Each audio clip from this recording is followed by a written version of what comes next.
Hello everyone! Today we are back with probably the worst family barbecue in recent history.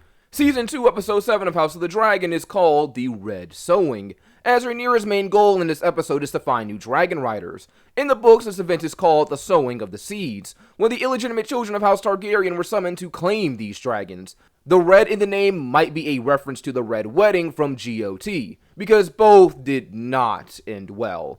But before we get into that, as usual, I'll be going into a deep dive into the latest episode, giving you all my thoughts, opinions, speculations, along with some deviations the show might have made from the books. If you guys like what I have to say, feel free to drop a like, subscribe to join my Imperial Court, and now, let's get into the video. Episode 7 opens with the confrontation of Rhaenyra and Adam of Hull. Last episode, Seasmoke found and claimed Adam as his new rider, and the two went for a little joyride. Rhaenyra pursued them and is now a bit skeptical of Adam. He's a stranger to her, so she's not entirely sure that he can be trusted at the start. She asks Adam what he wants, since he's riding her family's dragon. If only she knew how connected they really were. Adam says he wants to learn the ways of dragon riding, and to serve his queen. Adam has always sought the opportunity for greatness, and with Seasmoke having come to him out of all the people around, he feels that this is his chance, especially now that he has an audience with the queen. But Rhaenyra is still suspicious. He bent his knee pretty quickly for someone of seemingly no renown who just got a dragon. Dragons are practically all-powerful to most people in Westeros. They essentially allow you to do whatever you want, and yet he chooses to kneel. Adam says he had no designs upon this, that Seasmoke came to him. He spent his life serving House Velaryon, so that's what he knows. He sees Seasmoke as being sent from a higher power, which is understandable. People think the dragons are gods, so imagine a godlike figure coming to you out of all the hundreds and thousands and millions of people out there in the world. Adam says that if the gods call him to greater things, who is he to refuse them? In a previous episode, Rhaena once said that not everyone is called for great deeds. There is this idea of divine purpose beginning to take root in the characters, and after her last man, Sir Stephen Darkland, failed to claim Seasmoke, and then he went out and found Adam with seemingly no provocation, it seems to be taking root in Rhaenyra too. She asks Adam who his parents are to see if he has any Targaryen blood in him. Adam says his mother was a shipwright, but that his father was no one of consequence. Which isn't true. His father is Rhaenyra's Hand of the Queen and head of House Velaryon. This could have answered some questions for Rhaenyra, but Adam chooses to omit this fact. Perhaps because Corlys never openly claimed Adam and his brother Alan as his sons. Maybe he doesn't want to tarnish his reputation. After all, Adam does seem to want the approval of his father. Either way, she accepts him to her side, and they go back to Dragonstone. In King's Landing, Aemond strips Aegon's friends of their white cloaks and sends them to the wall. He claims that they started the riot that almost got Queen Alicent and Queen Helena killed. Which I guess is kinda true, because their friend Leon Estermont was the guy who chopped off the head of one of the common people who grabbed Alicent, even when she told him to put away his sword. The people were already agitated, and that single act of violence sent them into a rage. So maybe he has a point, but honestly this just seems to be a clever excuse by Aemond to get rid of Aegon's friends. He never liked them and called them imbeciles. Jasper talks to Larys. Jasper got information about Seasmoke and his new rider, Adam, though they don't know it's Adam actually. Jasper thinks it's Rhaena because she's always wanted a dragon, but Larys shuts that idea down, saying that Seasmoke nearly killed her the last time she tried to claim him. He asks Larys what to do with this information of this new rider anyway, and Larys tells him to pretty much keep it to himself. After Aemond shut him down last episode, he's not going out of his way to do him any favors. Perhaps had Aemond showed him a little more respect, he might have been willing to tell. Maybe Aemond would have been able to plan before the end of the episode. Alicent has a talk with Maester Orwyle. She laments her situation. Alicent says that she has done everything, followed the rules of society, the expectations placed on her by her family, and yet she's cast aside so easily. Mr. Orwyle tends to the injuries she got during the riots and says that she will have a scar but that it will be easily hidden. This may be a metaphor for Alicent's feelings and emotions she's also kept hidden over the years. Rhaenyra did once say that Alicent hid beneath a cloak of righteousness, before Alicent ended up cutting her arm. Now she has a wound in the same place she gave Rhaenyra. Alicent says that nothing in the Red Keep is clean. This may mean nothing, but when Rhaenyra was cut, the Maester told her that Valyrian steel always cuts clean. This could be another parallel or just another reference to the sorry state of the castle. There is filth and rats everywhere, since Aegon killed the rat catchers. In the books, after Aegon killed the rat catchers, he had 100 cats take their place instead. they don't seem to be doing such a great job. Alicent tells her Kingsguard Rickard that she wants to go out into the Kingswood with no guards or maids, just him for protection. Something he finds odd and doesn't seem too sure about, but he goes along with it anyway. During the outing, Alicent says that she's not sure she wishes to return to the Red Keep at all. Is there really anything for her there? She's been cast aside by her own son, her other son is injured and crippled, the realm is at war. Maybe it would be better if she just left it all behind. Alicent then takes a bath in the lake. Alicent said earlier that nothing in the Red Keep is clean, and I believe that there is more than one meaning to this phrase. When she said nothing is clean here, she isn't just referring to the keep, but the people, herself. Alicent is a very religious woman, and she desires to be free of the sin that she has accumulated. Sleeping with Criston Cole, the way she treated her children over the years, especially her son, Aegon. This scene expresses her own desire to be clean, absolved of her sins. Will such a thing ever be possible for her? Larys visits Aegon while Maester Orwell is helping him stretch his legs and learn how to walk again. Aegon is recovering, but he is in a lot of pain. He can barely move and can barely use a cane. His cane breaks from all the pressure, and for a split second, I honestly thought that was Aegon's leg. Aegon is definitely going through it, and TGC, the actor for Aegon, is really selling the pain this character is in. I mean, I actually cringed watching this. Larys tells Orwell he shouldn't be doing this alone, and helps him put Aegon back in bed. Larys compliments his strength and progress, and that he will learn to adapt to his new way of living eventually. And I feel the need to point this out, that while he does relate to Aegon because of his own disability and probably genuinely sympathizes with him, Larys is not doing any of this out of the kindness of his own heart. The reason he's getting so close to Aegon is because he was shut down by Aemond, and Aegon is very vulnerable, physically and mentally, like his mom Alicent when she was younger and he first met her. Larys is capitalizing on this situation for his own advantages down the road.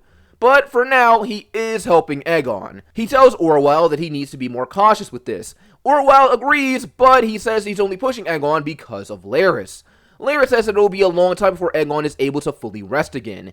He knows that things are at play and danger is around every corner, especially now. So he wants Aegon to be ready for whatever he has planned as soon as possible. On Dragonstone, Rhaenyra's council is informed of the new addition to their team, and Corlys seems to catch on pretty quick about who claimed the dragon since he's told that it was a shipwright in his employ.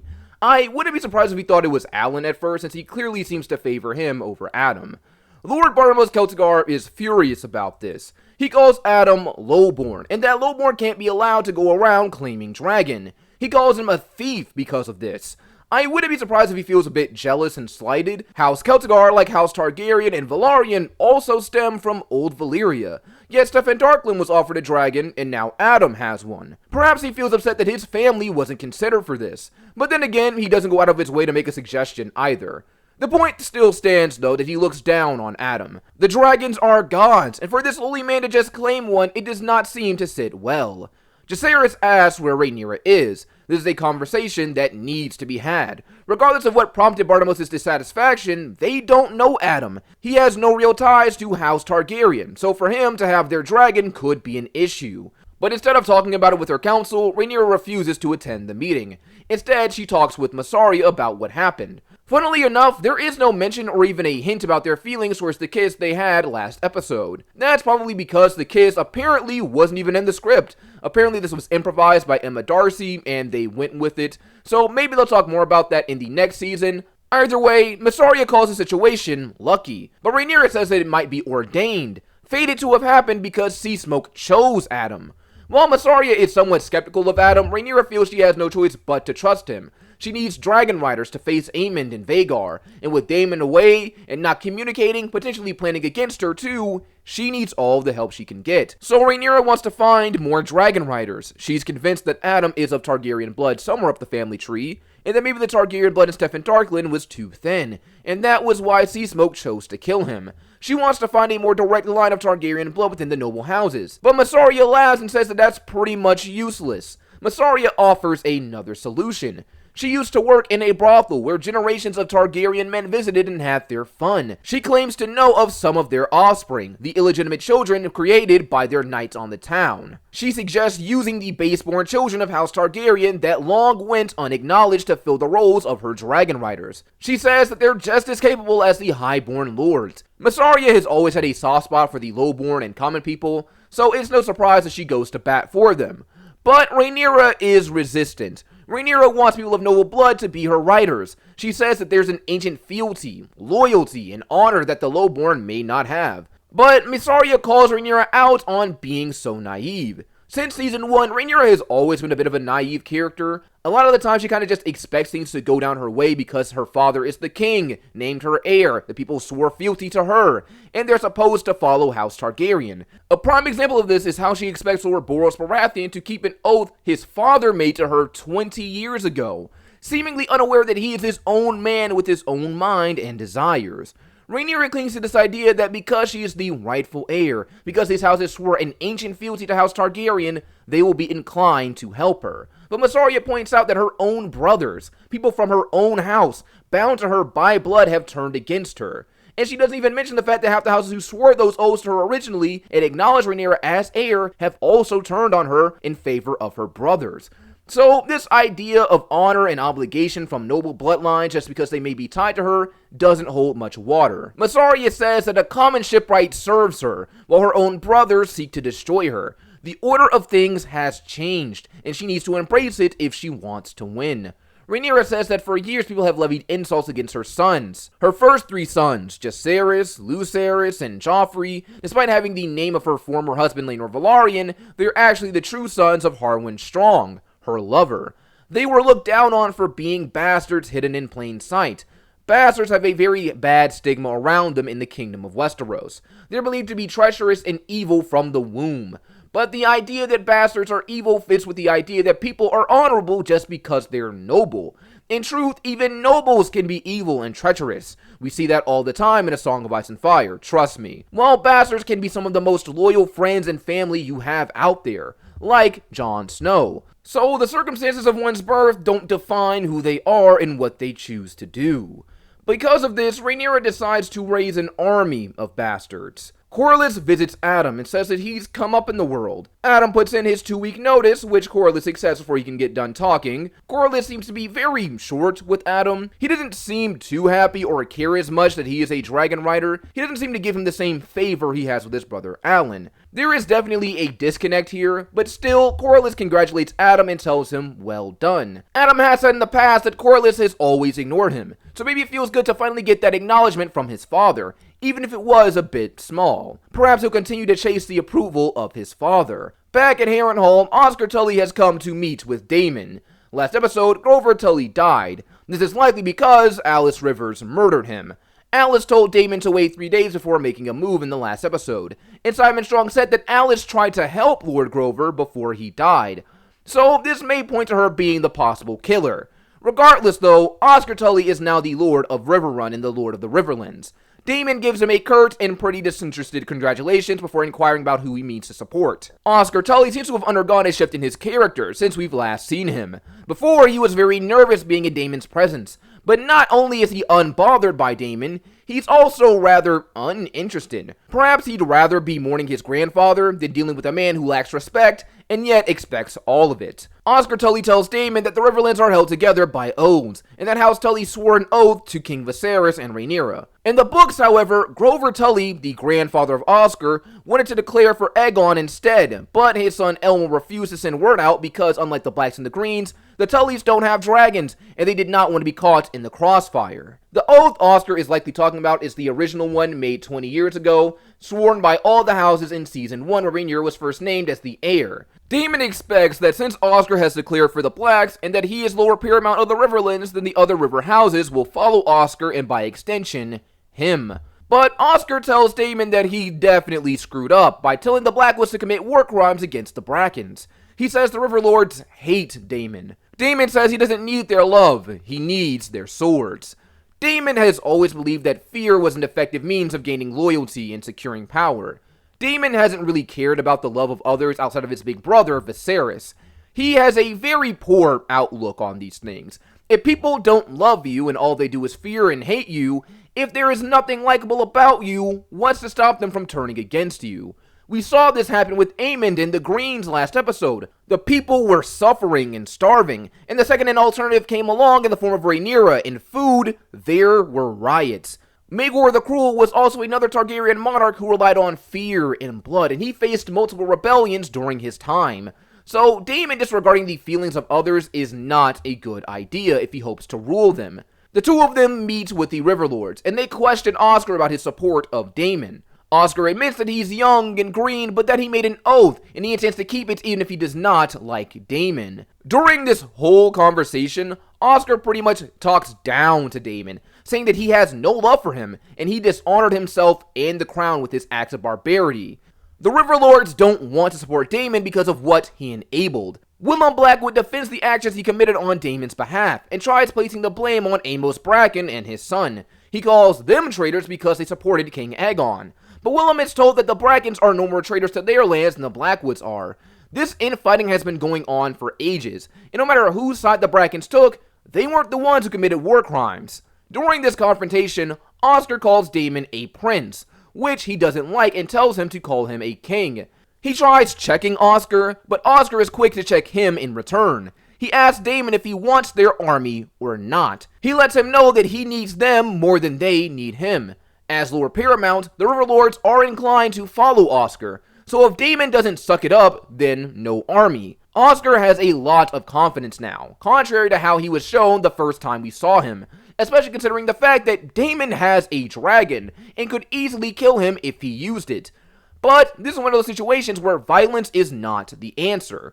The Riverlords have said that they will never bend the knee to a tyrant, so even if Daemon used Caraxes, most of them would rather burn than kneel to him. We saw this with the Brackens. So Daemon is forced to play Oscar's game, and accept that he has no real power here as the consequences of his actions come back to bite him. The Riverlords demand justice for his actions. Justice against Willem Blackwood for the war crimes he committed. Willem once again defends himself, saying that he only did as Daemon ordered, and that the Brackens are the traitors for supporting Aegon. He kneels to Oscar and Daemon, and Oscar accepts him as a vassal, but also says that Willem must be punished. He says that he used Daemon's orders as an excuse. Sure, he did what was asked of him, but that he also went above and beyond that he was cruel simply because he wanted to be. So he calls for Daemon to dispense this justice. Since Willem was acting on his behalf, it's only fitting, and if Daemon wants his army, then he has no choice in the matter either. So Daemon begrudgingly has to behead Willem Blackwood. It seems like something that Daemon did not want to do or even liked doing, but this is what it means to be a leader, a ruler. Your actions have consequences on the people that follow you, and this has been a major part of Daemon's journey during his stay at Harrenhal. He's unable to run away from his mistakes. He has to deal with them, acknowledge them instead of running and hoping for the best. No one's here to clean up after Daemon and cover for him anymore. This is his mess, and he has to deal with it. Daemon goes back inside and has a vision of his older brother Viserys in his declining years. Viserys says that he never wanted the crown, that it caused so much pain. Which is true. A war is being fought, and so many people are dying because of who people believe is his rightful heir. His family was divided by the crown even before he died. He says it crushes whoever wears it, and says that Daemon always wanted it, and asks if he still does. Daemon hesitates, and we don't get to hear his answer. For the first time, Daemon has gotten a proper feel of the weight of rule and responsibility. Daemon always idolized the crown, the idea of it, been infatuated with the power and what it represented.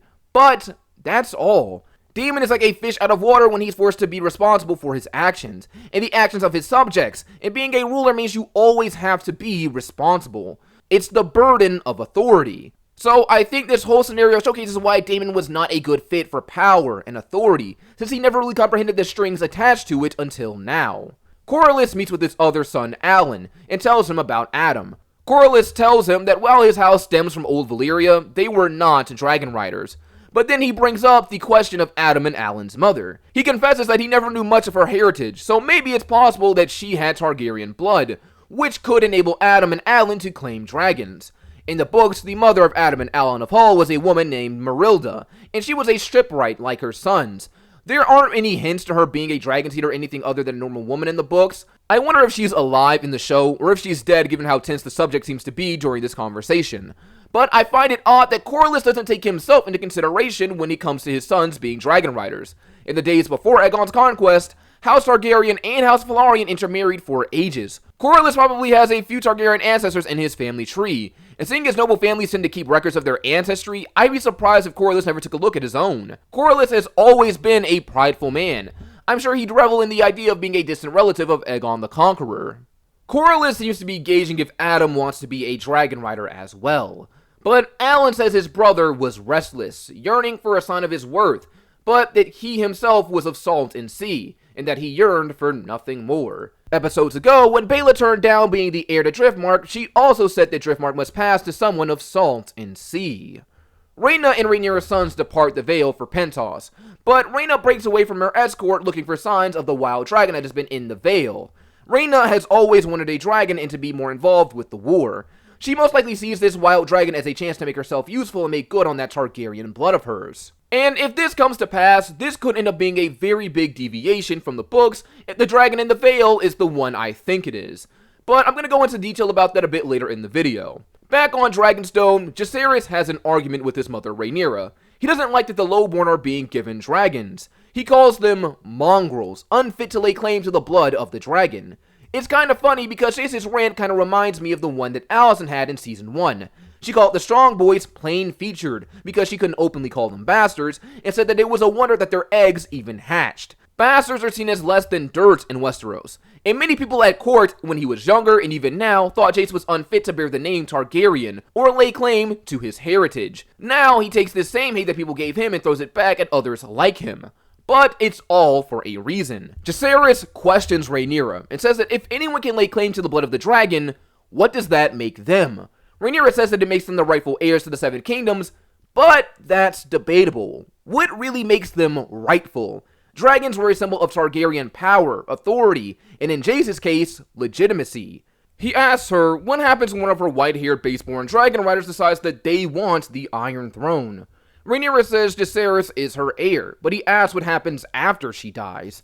He questions her on her choice to sleep with Harwin Strong. Even as a child, Jacaerys has always suspected that he was really a bastard and not a true Targaryen prince. He even asked Rhaenyra this question to her face when he was a child, and she said that he was a Targaryen, and that was all that mattered. And I think this is a great follow-up to the conversation they had when he was younger, because it makes you ask, what makes someone a true Targaryen? Jacaerys has always been insecure about his parentage. He tries to hide behind the mask of a strong Targaryen prince, but it's always been there. This insecurity is why he pulled a knife on Aemond in Season 1. Also why he punched him in the face in Episode 8. Jace has always felt that he has to protect his image because of how fragile it really is. And now with the possibility of other bastard dragon riders, he feels threatened. For a long time, his right to the Iron Throne has been questioned because of who his father was, and his only real defense against this was the fact that he had a dragon. Historically, only trueborn Targaryens have ever actually ridden dragons, and this point was driven home pretty well in the books.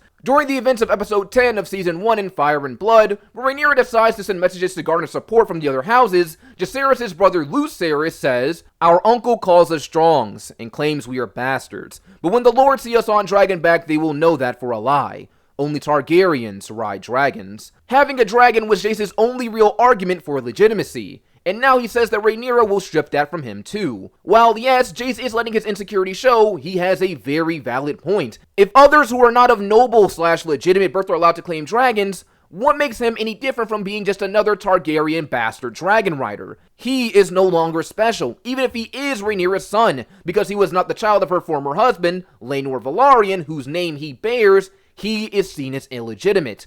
By validating the dragon seeds, she invalidates her son's claim to the Iron Throne. Having a dragon loses its meaning now. The line between God and man has been erased. Jacaerys asks Rhaenyra not to pursue this, but Rhaenyra says that the gods put this before her, and she cannot deny them. So she decides to make the sacrifice of her son's already shaky legitimacy to further her own war efforts. I wonder how big of a wedge this will drive between mother and son. Alan is given a message by Mysaria to deliver to Rhaenyra's servant, Alinda Massey.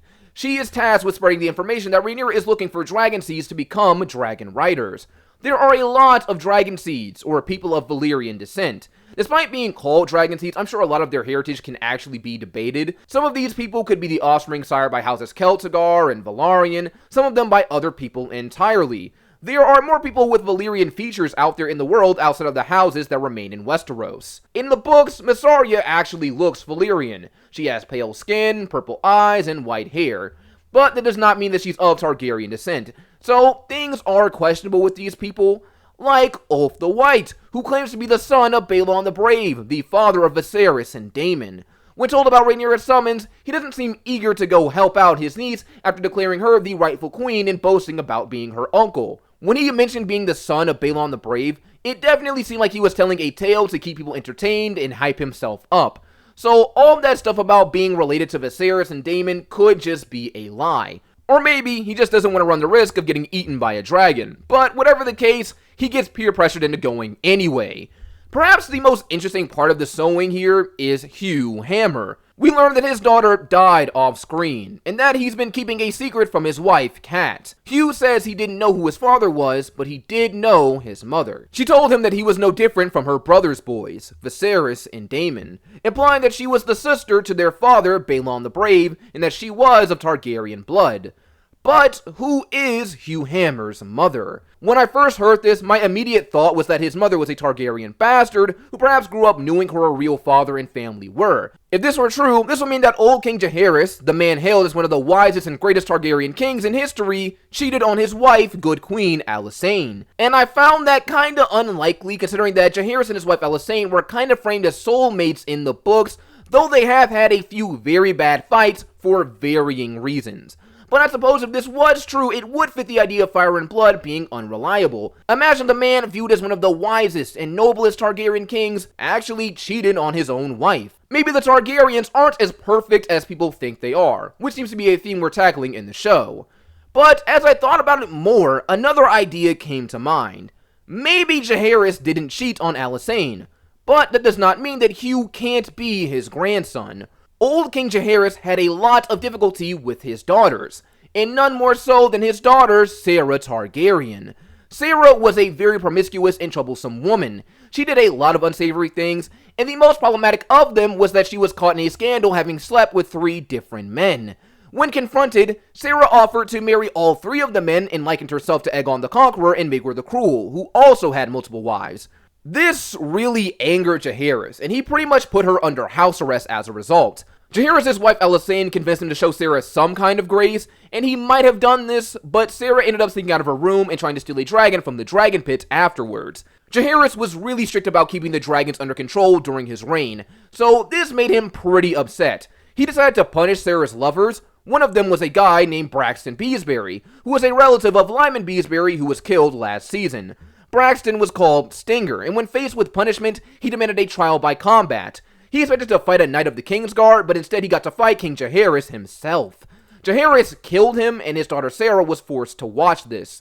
Sarah was then sent away to become a septa and join the faith, basically becoming a nun in Westeros. But she ended up escaping and went overseas. Hugh says that his mother worked in a pleasure house, and Sarah Targaryen took up work in a pleasure house after she fled Westeros, and even began to run her own pleasure house at one point. So Hugh may actually be the bastard son of Sarah Targaryen, and this makes a lot of sense. Sarah actually had a few bastard sons. 3 of them came to Westeros at one point and tried putting their claims forward for the Iron Throne during the Council of 101, when Viserys was made king. One of them was even said to look just like a young Jacaerys. Maybe Hugh was one of these boys that came across the sea years ago. Or maybe he's a different son who made his way over at a different time. He did say that he was ashamed of his mother, so I wouldn't be surprised if he just left on his own at some point. Hugh wants to take the chance to become a dragon rider because of all the suffering his family has endured. If he can claim a dragon, his family's status in the world could be elevated. But his wife Kat doesn't want Hugh to go. She wants to go to Tumbleton where her brother is. She doesn't want to be a lady or to be a widow. But Hugh says that he has to do something, and he leaves. Will Kat still be there if he returns? So the sowing is underway, and Rhaenyra's Dragon Keepers are having none of it. After the failure of Steffon Darklyn, they don't want to put the dragon seeds before the dragons. They say that judgment has been cast. It was blasphemy, and that the dragons are sacred. Once again, going into that idea of a higher power, as the dragons are all that remains of old Valyria's lost magic. Rhaenyra says that the gods have set these people before them, but the Dragon Keeper says that she set them before herself.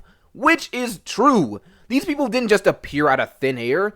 They are the consequences of other people's actions. People sleeping around and spreading their kids around the world like Dragon Balls. They were summoned to Dragonstone not by some higher power or a god, but Rhaenyra and Mysaria because they need dragon riders. Rhaenyra, though, wants to believe that this is something extraordinary, and this is a common theme for House Targaryen. Throughout history, many Targaryens, and just characters in general who have prophetic dreams and visions, see what they want to see and believe what they want to believe, because it doesn't make sense otherwise. Rhaenyra is choosing to view this as something special because it gives her actions a purpose, significance. She's starting to seem more like her father, Viserys. Last season, Daemon said Viserys was a slave to his signs and portents, anything to give his reign meaning. Viserys always clung to the conqueror's dream, the grand design. He clung to his own dreams of having a son, the realm united by his heir, and by pursuing these dreams, he ultimately drove his family and the realm apart. Will Rhaenyra suffer the same fate? Rhaenyra takes the dragon seeds to Vermithor. Vermithor is called the Bronze Fury, and was once ridden by old King Jacaerys. Vermithor is the largest dragon after Vhagar, but perhaps the most fierce. Rhaenyra essentially throws the dragon seeds to the wolves at this point. She doesn't even tell them the basic Valyrian commands. She just leaves and tells them that the dragon must choose. She's definitely using Adam as an example here. Not to mention that Steffon Darkland also knew the commands and he still died, so maybe she figured there's no point in teaching them anyway. If the dragon wants you dead, then you die. But still, a little reassurance and guidance would have been helpful. So, in the show, the sowing is a bit different from the books. In the books, everyone didn't get turned into a full-course meal by one dragon. There were multiple casualties made by multiple dragons, like this first guy who tried claiming Vermithor. He seems like an NPC at first, but his character is actually a guy named Silver Dennis. In the books, during the sowing of the seeds, Dennis came to Dragonstone with his sons, and he claimed to be the bastard son of Maegor Targaryen, also known as Maegor the Cruel, who never sired a living child with any of his wives. So this brought his claims into doubt. Dennis tried claiming a dragon called Sheepstealer, who lived on Dragonstone. Sheepstealer bit off Dennis's arm, and when his sons tried to help him, another wild dragon called the Cannibal, who was infamous for eating other dragons, came and killed Dennis and his sons.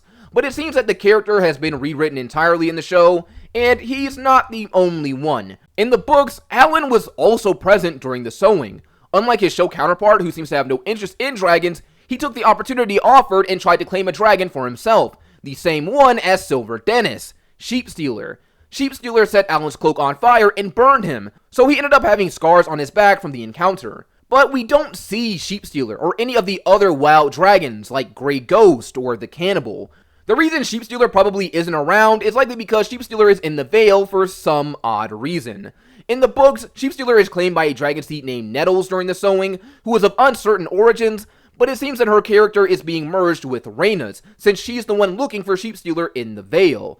This is a pretty big divergence from the books, and I wonder how they're going to tackle writing that character since none of this happened. But back on topic, the sowing is very different in the show than it is in the books. Here, Vermithor pretty much just roasts everybody while Rhaenyra watches. She sees the people scream and burn and doesn't even seem to have much remorse.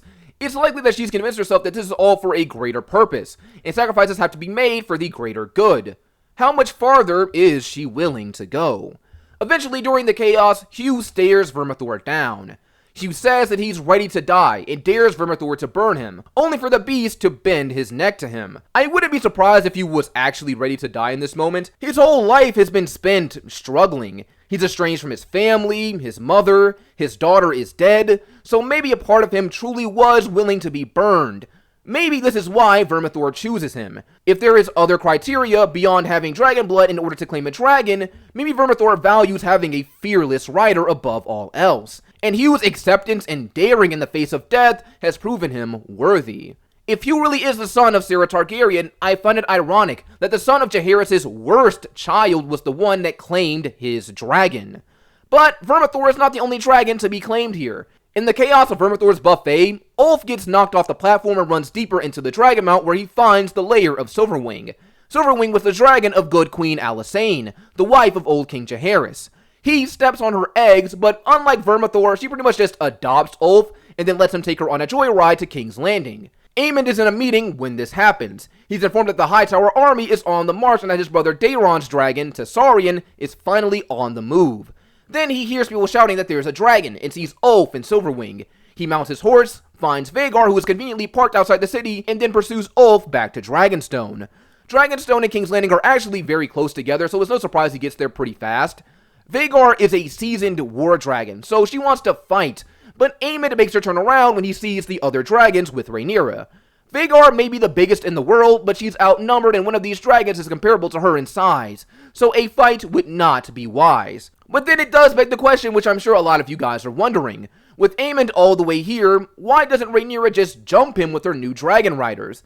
Well, there are a few reasons that I could see. One, this is most likely just a flex on Rhaenyra's part to show Aemond that he no longer has the upper hand just because he has Vhagar on his side. Two, because fighting Aemond is not in her best interest either. Even with new dragons to use, their riders are heavily inexperienced. Ulf was basically drunk driving over King's Landing, and though the dragons may actually have combat experience, that'll only account for so much. They also don't even know any of the Valyrian commands to direct the dragons either. He may be outnumbered, but Aemond still has the largest dragon in the world and years of experience as a rider. He's killed dragons before too, so if they were to engage, while they would likely win, Vhagar would not go down without a fight, and there would likely be losses for everyone. But for now, the Blacks have a victory under their belt. Just how useful would these dragon seeds end up being? I hope you guys enjoyed this video. Don't forget to like, comment, subscribe, and I will see you all next time.